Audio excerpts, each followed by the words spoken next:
మీ business ఏదైనా మీ ఊర్లో promotion చేయాలంటే అది సుమన్ టీవీతోనే సాధ్యం. ఇప్పుడే సంప్రదించండి. నల్గొండ నియోజకవర్గ కేంద్రంలో ఫ్లెక్సీల రగడ తారాస్థాయికి చేరింది. ఫ్లెక్సీల కూడా పక్కన పెట్టి నాయకులు ప్రతి విమర్శలు తారాస్థాయికి చేరాయి. ఈ రోజు నల్గొండ నియోజకవర్గంలో జరుగుతున్న ఈ తంతును చూసి ప్రజలు రాజకీయ నాయకులు ఇలా కూడా తిట్టుకుంటారా అనే స్థాయికి వచ్చింది. సో ప్రస్తుతం ఇక్కడ చేసిన మాజీ మంత్రి జగదీష్ రెడ్డి గారు ప్రస్తుత మంత్రి కోమటిరెడ్డి మీద చేసిన వ్యాఖ్యలపైన మాట్లాడేందుకు నల్గొండ పట్టణ కాంగ్రెస్ పార్టీ అధ్యక్షుడు గుమ్మల మోహన్ రెడ్డి గారు ఉన్నారు. ఒకసారి మాట్లాడదాం. అసలు నిన్న జరిగిన పరిణామం ఏంటి, రాబో రోజులలో కాంగ్రెస్ పార్టీ నాయకులు ఎలాంటి దీనిపై కార్యాచరణ రూపొందిస్తారనేది ఒకసారి మాట్లాడదాం. అన్న నమస్తే.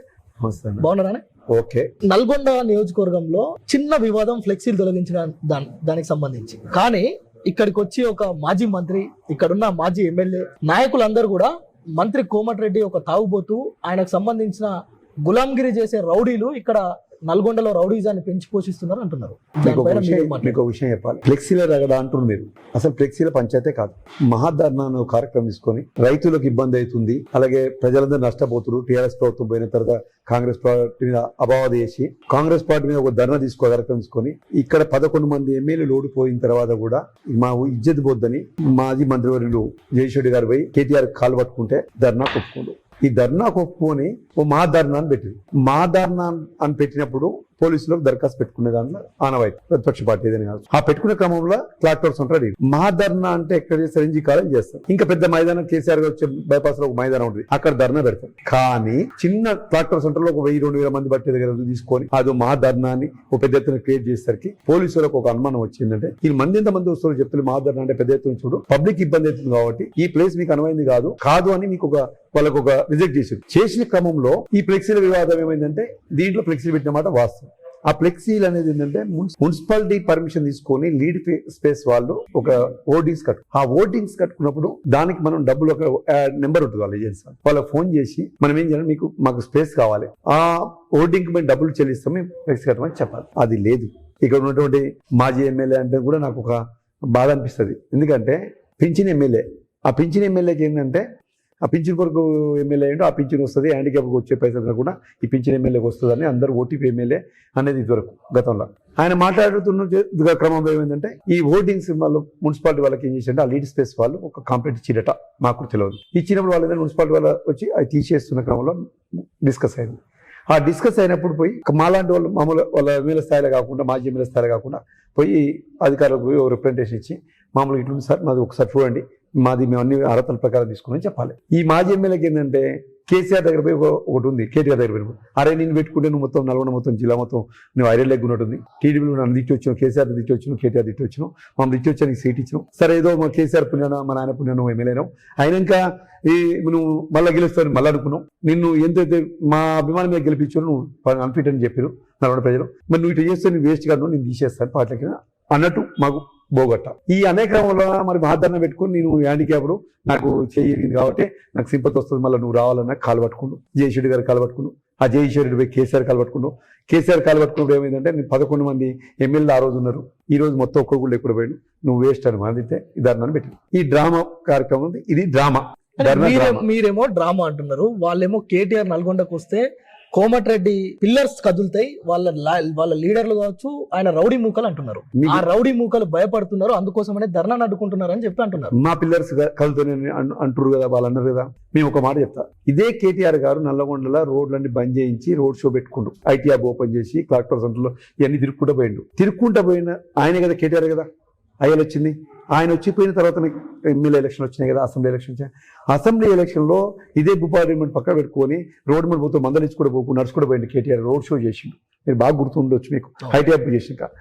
దాని తర్వాతనే ఎలక్షన్ వచ్చినాయి. ఆయన పిల్లర్లు కలిస్తే మరి 54,000 మేయర్తోనే గెలుస్తాం మేము.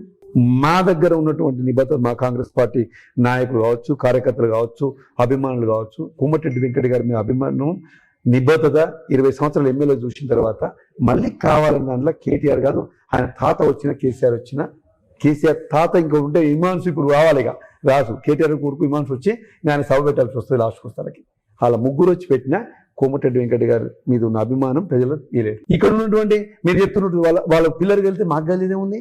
11 మంది ఎమ్మెల్యేలు గెలిచాము, ఆ పిల్లర్లు మీకు తెలుసు 11 మంది. ఒక్కడు మా రాజగోపాల్ సారు మా కోమటిరెడ్డి వెంకటరావు ఇద్దరు కలిసి ఒకరోజు ప్రచారం చేస్తుంటే సూర్యపేటలో ఆయన కూడా బయటడు. ఆయన ఏమంటుండంటే తాగుబోతు, నువ్వు గ్లాసులలో మందు పోసి నువ్వు తాగుబోతు తయారు చేసింది కేసీఆర్ చేసి పాపం ఫామ్ హౌస్లో బండ పెట్టింది నువ్వు. ఫామ్ హౌస్లో బండ పెట్టి లేకుండా చేసి ఆ మందు పోసి పాపం హెల్త్ ఖరాబ్ అయింది. ఆ హెల్త్ ఖరాబ్ ఇంకా 4 ఏళ్ళు తెలంగాణ కొరకు మంచి పనులు చేసేము. ఆయన కూడా కొంతమంది మంచి నేర్చున్నాం, కానీ మంచి చేయకుండా గ్లాస్ మందు పోస్తే కాలు పట్టుకుంటే ఎమ్మెల్యే తీసుకొచ్చుకుంటే మంత్రి పదవి తీసుకొచ్చుకుంటే ఆ మంత్రి పదవి వచ్చినాక నల్లగొండలకు నువ్వు విద్యుత్ శాఖ మంత్రి అయినాక ఒక సబ్ స్టేషన్ కట్టినవా?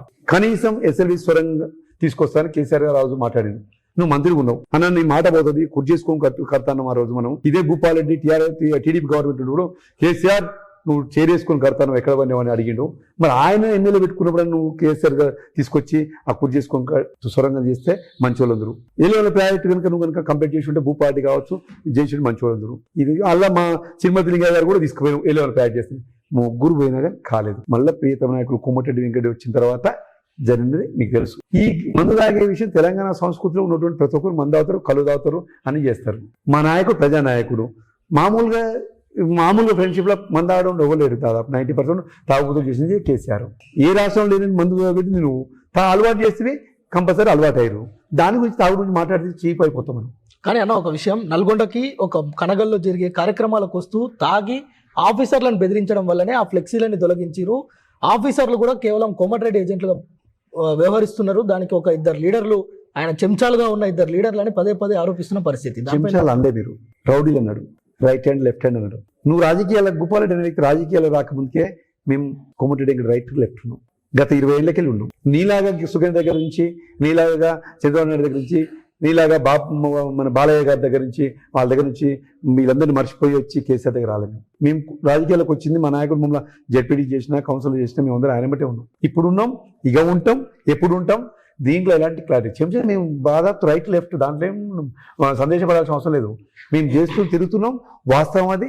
మేము మంచి అయినా చెడైనా మా మీద మేము చేసుకుంటున్నాం. కార్యకర్తలకు అందుబాటులో ఉంటున్నాం. దానికి ఉదాహరణ మీకు ఒకటి చెప్పాలి. 2018లో ఎలక్షన్ జరిగిన తర్వాత 2019లో ఓడిపోయింది కోమటిరెడ్డి వెంకటరెడ్డి సాబ్ ఓడిపోయింది ఎమ్మెల్యేగా. ఓడిపోయినాక 19లో అసలు పార్లమెంట్ ఎలక్షన్ వచ్చింది. ఇక్కడ నుంచి పోయి భువనగిరిలో పార్లమెంట్ పోటీ చేసినాక ఇక్కడ ఉత్తమ్ కుమార్ సార్ గెలిచినప్పుడు నీ మెజార్టీకి 23,000 మెజార్టీ వచ్చింది ఎమ్మెల్యే ఎలక్షన్లో టీఆర్ఎస్ పార్టీకి. అదే ఉత్తమ్ కుమార్ సార్ పోటీ చేస్తే మా ప్రియతమ నాయకుడు కోమటిరెడ్డి ఇక్కడ బొమ్మ పెట్టుకుని మేము ఇదే పార్లమెంట్ ఎలక్షన్ చేసినప్పుడు మేము సమాన ఓట్లు తీసుకొచ్చుకున్నాం ఆ రోజు. దాని తర్వాత ఒక 1 ఇయర్ జరిగిన గ్రామ పంచాయతీ ఎలక్షన్ కావచ్చు, దాని తర్వాత ఎంపీటీసీ జెడ్పీటీసీ కావచ్చు, దాని తర్వాత మున్సిపల్ ఎలక్షన్ కావచ్చు. ఇవన్నీ జరిగినప్పుడు మున్సిపల్ ఎలక్షన్లో నువ్వు ఎమ్మెల్యే మంత్రి గవర్నమెంట్ అంతా మీదేగా 20 సీట్లు గెలిచి మేము బరాబర్ టీఆర్ఎస్ పార్టీకి మేము సమానం గెలిచాం. మా నాయకుడు బొమ్మ పెట్టుకుని కదా గెలిచాం. ఆ రోజు రౌడీలేం కదా మేము, ఆ రోజు గుండెలేం కదా, ఆ రోజు లెఫ్ట్ రైట్ కదా. ఇప్పుడు లెఫ్ట్ రైటే, అప్పుడు లెఫ్ట్ రైటే ఉంటాం. మా మీద నాయకుడి మీద అభిమానం ఉంది మాకు. వాళ్ళు చెంచాలన్నారు గించాలనేది లేదు. ఇంకొకటి మీకు నేను జగదీష్ గారు ఒక మాట మాట్లాడండి, మీరు చెప్పలే మాట. నాంపల్లి దగ్గర పోయి ప్రెస్ మీట్లో అన్నాడు కోమటిరెడ్డి వెంకటి గ్రామాలకు తినండి. నిన్నగాక మన వచ్చిండు కనగలు పోతే జనం ఎగబడుతున్నారు. ఆ నుంచి తేలకట్టు కూడా వినం ఆడికొచ్చి ఆ నుంచి కాజీరామారం వినం. మధ్యాహ్నం మేము పోతున్న టైం కంటే 2 hours లేట్గా పోతే రోడ్డు మీద నిలబడరు. ఏమో నిలబడరు కినా అభిమాన నాయకుడు చూడాలని. నువ్వు మంత్రిగా ఉండి నువ్వు రా, నీకు ఈ విధంగా నా స్థాయి కాకపోవచ్చు అనుకుంటొచ్చు నువ్వు, కానీ స్థాయి అనేది ఉండదు రాజకీయాలు. నల్లగొండ కాన్స్టిట్యూషన్ నువ్వు ఏ ఊరికి వస్తావురా, మా కోమటిరెడ్డి వెంకటరెడ్డి సార్ వస్తుంది. నువ్వు వాటి నిలబడి వేరే చేసుకోరి. నీ ఏమంటే 10 మంది అనుకుంటే నీ రాజకీయాలు తప్పుకుంటా. మనం జగదీశ్వరెడ్డి మంత్రి అంటూ 10 ఏళ్ళు చేసిందా. నువ్వు నల్లగొండకు వచ్చినప్పుడు ఏం చేసేది, కార్లు వచ్చేది పోయేది. తలకాయ కిందికి వేస్తే మళ్ళీ హైదరాబాద్లో తలకాయలు అయిపోయింది. అందరూ అధికారులు చెప్పేది ఈ మంత్రి ఏంది కోమటిరెడ్డి వెంకటరెడ్డి సాబ్ ఏమో అందరితో కలిసేది. గతంలో మంత్రి ఉన్నాం, ఎమ్మెల్యే ఉన్నా. ఈ మంత్రి అయితే మనం చూస్తే తలకాయ కిందికి వేస్తే మన పైకి ఎత్తాడు, చేయి గుళ్ళే పట్టాడు కనీసం. అంటే నీ మీద జనాల నుండి అభిప్రాయం అది. నా అభిప్రాయం కాదు. మీరెవరు నాకు తెలియదు, నేనెవరు మీకు తెలియదు. మీ పార్టీ వేరు, మా పార్టీ వేరు. మేము ఒకటే ఛాలెంజ్ చేసినాం. అసెంబ్లీ ఎన్నికల ముందు ఓ డిబేట్లు భూపాడి గారితో చేసిన మా నాయకుడు 50 పేరుతో గెలుస్తారని చెప్పినాం. ఇక్కడ ఉన్న ప్రజలు ఏంది కోమటిరెడ్డి అభిమానం మీద గారి అభిమానం మీద 54,000 తీసుకుపోయారు. అంటే మంచి వాళ్ళైతే తీసుకుపోతారు కదా, చెడ్డోళ్ళు తీసుకుపోరు కదా. ఇప్పుడు రౌడీలో పెట్టుకుండా గుండాలో పెట్టుకుంటా అనేది ప్రజలు గమనిస్తారు కదా. నీ ఎమ్మటి ఎవరు ఉంటున్నారు అంటే దేవుని గుళ్ళ దొంగతనం చేసేవాళ్ళు, ఆల్ పార్టీని తిరిగిన ఐరన్ లేకుంటాడు, కరెంటు పోల్ తీసుకుపోయి దాచుకునే వ్యక్తి ఉంటాడు. నీ కింద ఉన్నటువంటి నర్సులు ఉద్యోగాలు అమ్ముకునే వాళ్ళు ఉంటారు. మా కోమటిరెడ్డి వెంకటరెడ్డి దగ్గర ఒక్క ఉద్యోగం కూడా అమ్మలేదు. ఇస్తే ఫ్రీ ఇస్తాడు, తీసుకునేది ఉండే మా దగ్గర ఫ్రీనే. గరీబోళ్ళకి ఎవరు ఉంటే ఇస్తారు, సాయం చేస్తాడు. నువ్వు ఇచ్చిన డబుల్ బెడ్రూమ్లు టీడీపీలో కేసీఆర్ డబుల్ బెడ్రూమ్లు కట్టవని అన్నావు. నువ్వు 5 ఏళ్ళు ఎమ్మెల్యే చేసినావు, డబుల్ బెడ్రూమ్ నువ్వు కట్టించావు అంటున్నావు కదా. అవి పూర్తి అయినగా ఈరోజు చూపిస్తా. నువ్వు డ్రా తీసినావు 421 మందిలో 450 మందిలో ఎంతోమంది చేసినావాడ సెలెక్ట్ చేసినావు. దాదాపు 1.5 year అయింది. ఆ ఇండ్లకి పోయి చూడు పరిస్థితి ఏందో. అవి తీసుకుపోయి మన కలెక్టర్ గారు, మా చైర్మన్ గారు, నేను కలిసి కలెక్టర్ మినిస్టర్ గారు చెప్తే ఆ ఇండ్ల కంప్లీట్ చేయాలని చెప్పినప్పుడు పోయినప్పుడు దానికి అద్దాలు పలగొట్టిరు. ఆ ఇండ్లో మొత్తం పొడబడ్డటేనే. దానికి మళ్ళీ రెనోవేషన్ చేసేందుకు మళ్ళీ 2 కోట్లు పెట్టి రిపేర్ చేయించి ఆ ఇండ్లలో తోలాలి. ఆ వాళ్ళు డిసిషన్ డ్రా వాళ్ళకే ఇస్తుందికే మా ప్రీతం నాయకు ఒక్కమంటే చెప్పి ఒకటే మాట, వాళ్ళు మీరు పేదోళ్ళకి ఇవ్వాలి మన ఇల్లు. ఇవన్నీ క్లారిటీగా ఉన్నాం మేము. కావాలని ఈ డ్రామాలు వేసుకొని ఆ కేటీఆర్ తిడుతున్నారే నాయన నేను నమ్ముకుంటే ఆ ఇసుక చిన్నపిల్లలు దోలాడుకుంటే మీకు ఇంతకుముందు చెప్పిన ప్రెస్ మీట్ ఒక వర్డ్ ఏమైందంటే ఆయన చెయ్యి లేకపోతే ఫిజికల్ హ్యాండిక్యాప్డ్ అంటే చెయ్యి లేకుంటే కాదు. పోలియో వచ్చి ఒకప్పుడు ఒక మహమ్మారి వచ్చింది భారతదేశానికి, పోలియో అని వచ్చింది. ఆ పోలియో వచ్చినప్పుడు ఏంటంటే కాలు చేయి పడిపోయి ఉండేది. ఇప్పుడు వస్తుంటుంది పోలియో కొంతమందికి, పెద్దలైనా బీపీ డౌన్ అనేది వస్తుంటుంది. ఈ భూపాటికి చేయట్ల పోయింది తెలియదు పబ్లిక్కి. 5వ తరగతి ఉన్నప్పుడు 6వ తరగతి ఉన్నప్పుడు అయినా గుత్తా శేఖర్ రెడ్డి గారు ఇల్లు కట్టుకునే దగ్గర ఇసుక పోసి ఈ దసరా సెలవులు అందరూ పిల్లలందరూ కొద్దిగా ఉన్నప్పుడు ఈ ఆడుకుంటప్పుడు నెట్టేసుకున్న క్రమంలో ఈ చేయి పోయి మలుసుకొని కింద పడ్డాడు. ఆ మలుసుకొని కింద పడ్డప్పుడు ఏమైందంటే చెయ్యి ప్యాచర్ అయింది, తెలియదు పాపం. వాళ్ళమ్మ ఈ భూపాలు చేసే శకలకు ఒకటి రెడీగా ఉంది. ఇది ఏదో చేసినా తీరపు శకలు చేసి పనికిమల మాట్లాడతాడని చెప్పిండు. ఈ పనికిమల మాట్లాడకూడదు, మందితో పంచబెట్టుకొస్తుంది తీటోడు అని కోరదామని భయపడితే ఈ చెయ్యి చెప్పలేదట వాడది. 2 days తర్వాత చెప్తే ఆ చెయ్యి అప్పటికే డిస్టర్బ్ అయింది.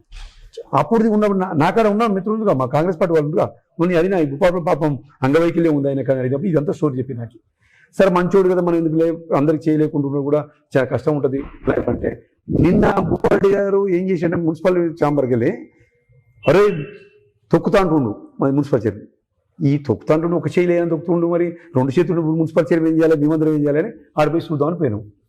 ఈ చేయి గురించి ఏం తెలుసుకున్నంటే ఈ స్టోరీ 2 చేతులు నోడే కొట్టలేకపోతున్నప్పుడు మరి ఒక చేతులు ఎట్ట కొడతాడు, మాకెవరు తొక్కుతాడట.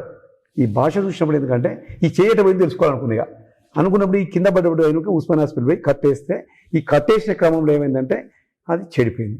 అప్పటికే చెడిపోయి చేయి కొట్టేసి చేయి తీసేసినాక 10వ తరగతి చదువుకుండు. ఈ చదువుకున్న క్రమంలో ఒక పాలన చనిపోయాడు. పాలన ఉంటారు మనందరు కుటుంబాలకు వాళ్ళం. ఈ పాలన చనిపోయేట ఏం చేసిందంటే వాళ్ళందరూ వచ్చి పెద్దమంది చనిపోయినప్పుడు దాదాపు 20-34 ఏళ్ళ కింద వచ్చాడు. 10వ తరగతి అంటే 30 ఏళ్ళ కింద. అప్పుడు ఏమైందంటే ఈ ఏడుస్తుంటే ఈ అమ్మలక్కలందరూ పాపం అయ్యో మంచి పెద్ద మనిషి చచ్చిపోయినప్పుడు ఈ తీటబుక్ మాట అన్నారు, చెప్పకూడదు మాట. తీటబుక్ మాట అంటే అప్పుడు అందరూ ఆ లేడీస్ కలిసి మెత్తగా కొట్టినప్పుడు పెద్దలు గుత్త సుఖేంద్ర గారు అప్పుడు పాల సంఘం చైర్మన్ ఉండే ఈ పాల మీద ఒక కౌంటర్ వేసి బతడని చెప్పి కౌంటర్ పెట్టి అది అదిసిపోయింది. ఇది స్టోరీ. సరే లైఫ్లో ఏం కష్టపడమని నేను అడగను. మనిషి ప్రతి ఒక్కరు కష్టపడితే పైకి వస్తారు. కష్టపడు రాజశేఖర్ గవర్నమెంట్ వచ్చినాక ఆ రోజుల్లో ఓల్డ్ సీట్ల టెండర్ వేయకుంటే ఆ టెండర్ వేసినంత 600 ఎక్సర్సైజ్ చేసుకొని పని చేసుకుందాం. అవన్నీ జరిగినాయి. అవన్నీ క్రమంలో డబ్బులు వచ్చి దేవుని దేవల మంచిగా సెటిల్ అయ్యిండు. కాలం కలిసి వచ్చింది ఎమ్మెల్యే అయ్యిండు. ఎమ్మెల్యే వచ్చినాక ఏం చేయాలి మనం? నేను ఆయన కన్నా ముందు జెడ్పీటీసీ, ఆయన రాజకీయాలు లేకుండా నేను జెడ్పీటీసీ గెలిచిన. నల్గొండ మండలంలో నేను ఎంతో తెలుసు. 2006కు 2026కు ఇప్పుడు 24కు 18 ఏళ్ళు తేడా ఉంది. భూపాటి ఎమ్మెల్యే అంటే ఎవరు పట్టుకొని నేను జెడ్పీటీసీ అంటే నన్ను ఇప్పటికీ జెడ్పీటీసీ అంటారు. నాకు అనుకున్న తేడాది. కాకపోతే ఎమ్మెల్యే కాకపోవచ్చు. ఎందుకు కానంటే కూడా ఎమ్మెల్యే కూడా కానంటే మా కోమటిరెడ్డి సార్ చేయకుండా నేను ఆయన మీద చేస్తాను మన నాకు అవకాశం ఉంటే. కానీ మా నాయకుడు ఎప్పుడు జీవితాంతం ఆయన ఎమ్మెల్యేగా ఉంటే మాకు కానీ ఇక్కడ ఉన్న పేద ప్రజలకు కానీ మంచి జరుగుతున్న ఉద్దేశంలో కోమటిరెడ్డి వెంకట ఎమ్మెల్యేగా ఉండాలని కోరుకుంటున్నాం. ఆయన ఉన్నప్పుడైతేనే 10 మందికి న్యాయం జరుగుతుంది. నీలాంటి వాళ్ళు ఉంటే వేస్ట్ అనేది తెలిసే ఇప్పుడు నువ్వు సాగుపోతే కూడా ముహూర్తం చూసుకొని పోతే రాజకీయ నాయకులు ఉంటే పనికిరాదని తెలియగొట్టిండు. ఇవన్నీ జరుగుతుంది. మీకు ఒక విషయం ఏంటంటే లాస్ట్ నేను కూడా ఒక మాట చెప్తే దీంట్లో ఒక భూపాటి గారికి ఒక సలహా ఇస్తున్నా.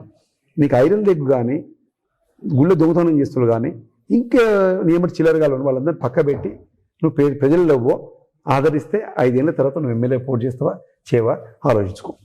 చెప్పు. ఈ మాటల యుద్ధం ఇప్పటితో ఆగింది అనుకోవచ్చా? మాటల యుద్ధం అనేది ఏం లేదు. మేము ఆయన నుంచి 5 ఏళ్ళు ఎమ్మెల్యే ఉంటే మీకు ఒక మాట చెప్తా.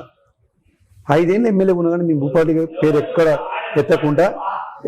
ఎత్తకుండా మేము 5 ఏళ్ళు ఎమ్మెల్యే ఉంటే పేరు ఎక్కడ ఎత్తకుండా నల్గొండ మండలంలో జెడ్పీటీసీ ఎంపీపీ గెలిచినాం, 20 కౌన్సిల్లో గెలిచినాం. మేము ఆయన పేరు ఎత్తకుండా ఓన్లీ కోమటిరెడ్డి వెంకట సార్ బొమ్మ పెట్టుకొని మేము ఎలక్షన్లో పోయినాం. నువ్వు కనుక నేను మున్సిపల్ కౌన్సిలర్ చేసే అవకాశం నాకు లేదు. ఎందుకంటే మళ్ళీ చైర్మన్ బురుసునాథే చేద్దామని అనుకున్నాం కాబట్టి ఆయన చేస్తాడు, పోటీ చేస్తాడు. ఆయన తరపున నేను ఛాలెంజ్ చేస్తున్నాను. ఆయన మీద ఇప్పుడు 3 సార్లు గెలిచిండు.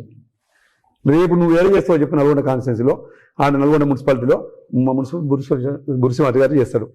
నువ్వు గెలిస్తే నేను మా బురిసింహారెడ్డి ఈ రాజకీయాలు బంద్ చేసుకుంటాం, కౌన్సిల్ బంద్ చేసి మీ గతంలో కూడా ఇంకొక పెద్ద లీడర్ కూడా ఛాలెంజ్ చేసిన, నీ ఇంట్లో నేను కౌన్సిల్ గెలిస్తే పని చేస్తాను సిద్ధంగా ఉన్నా. కౌన్సిల్ గెలిస్తేనే ఇప్పుడు కౌన్సిలర్ గా గెలిచేందుకు కూడా ఆయనకు అంత పట్టలేదంటారా నల్గొండ ఒక ఎమ్మెల్యేగా చేసిన వ్యక్తికి? ఎమ్మెల్యే అయినాక ఎమ్మెల్యే అయినప్పుడు 93,000 వచ్చినాయి, మళ్ళీ పోటీ చేస్తే 50 వచ్చినాయి, 50 చేంజ్కి వచ్చిండు. ఎంపీ చేస్తే 25కి వచ్చిండు. రేపు 1000 పోతాడో 500 పోతాడో 100 పోతాడో నాకు తెలియదు.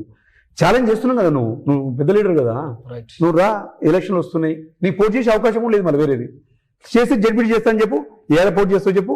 మా కోమటిరెడ్డి వెంకట సార్ బొమ్మ పెట్టుకొని వచ్చి నీ దగ్గర చిట్టాలు చేస్తావు చేయి, నల్గొండ చేస్తావు చేయి. మా వెంకట సార్ ప్రచారం రాడు, మేమే చేస్తాం ప్రచారం మీరే మా పార్టీ తరఫున. ఓకే. ఆయన బొమ్మ పెట్టుకొని ఇది ఛాలెంజ్ చేస్తున్నాం. మాట యుద్ధం ఏం లేదు, ఇది ఆయన పెద్ద లీడరు, మేము చిన్నోళ్ళం, దేనికైనా రెడీ. రైట్. ఇది నల్గొండ జిల్లా కేంద్రంలో జరుగుతున్న పరస్పర మాటల యుద్ధానికి నల్గొండ పట్టణ కాంగ్రెస్ అధ్యక్షుడు మోహన్ రెడ్డి గారు ఒకటే చెప్తున్నారు, మాజీ ఎమ్మెల్యేగా ఉన్న భూపాల్ రెడ్డి ఎక్కడ పోటీ చేసినా మేం పోటీ చేస్తాం, మా తరఫున మా లీడర్ కూడా రాడు, మేమే ఆయన ఫోటోతోటి ప్రచారం చేస్తాం, దమ్ముంటే పోటీ చేయని సవాల్ విసురుతున్న పరిస్థితి అయితే ఉంది.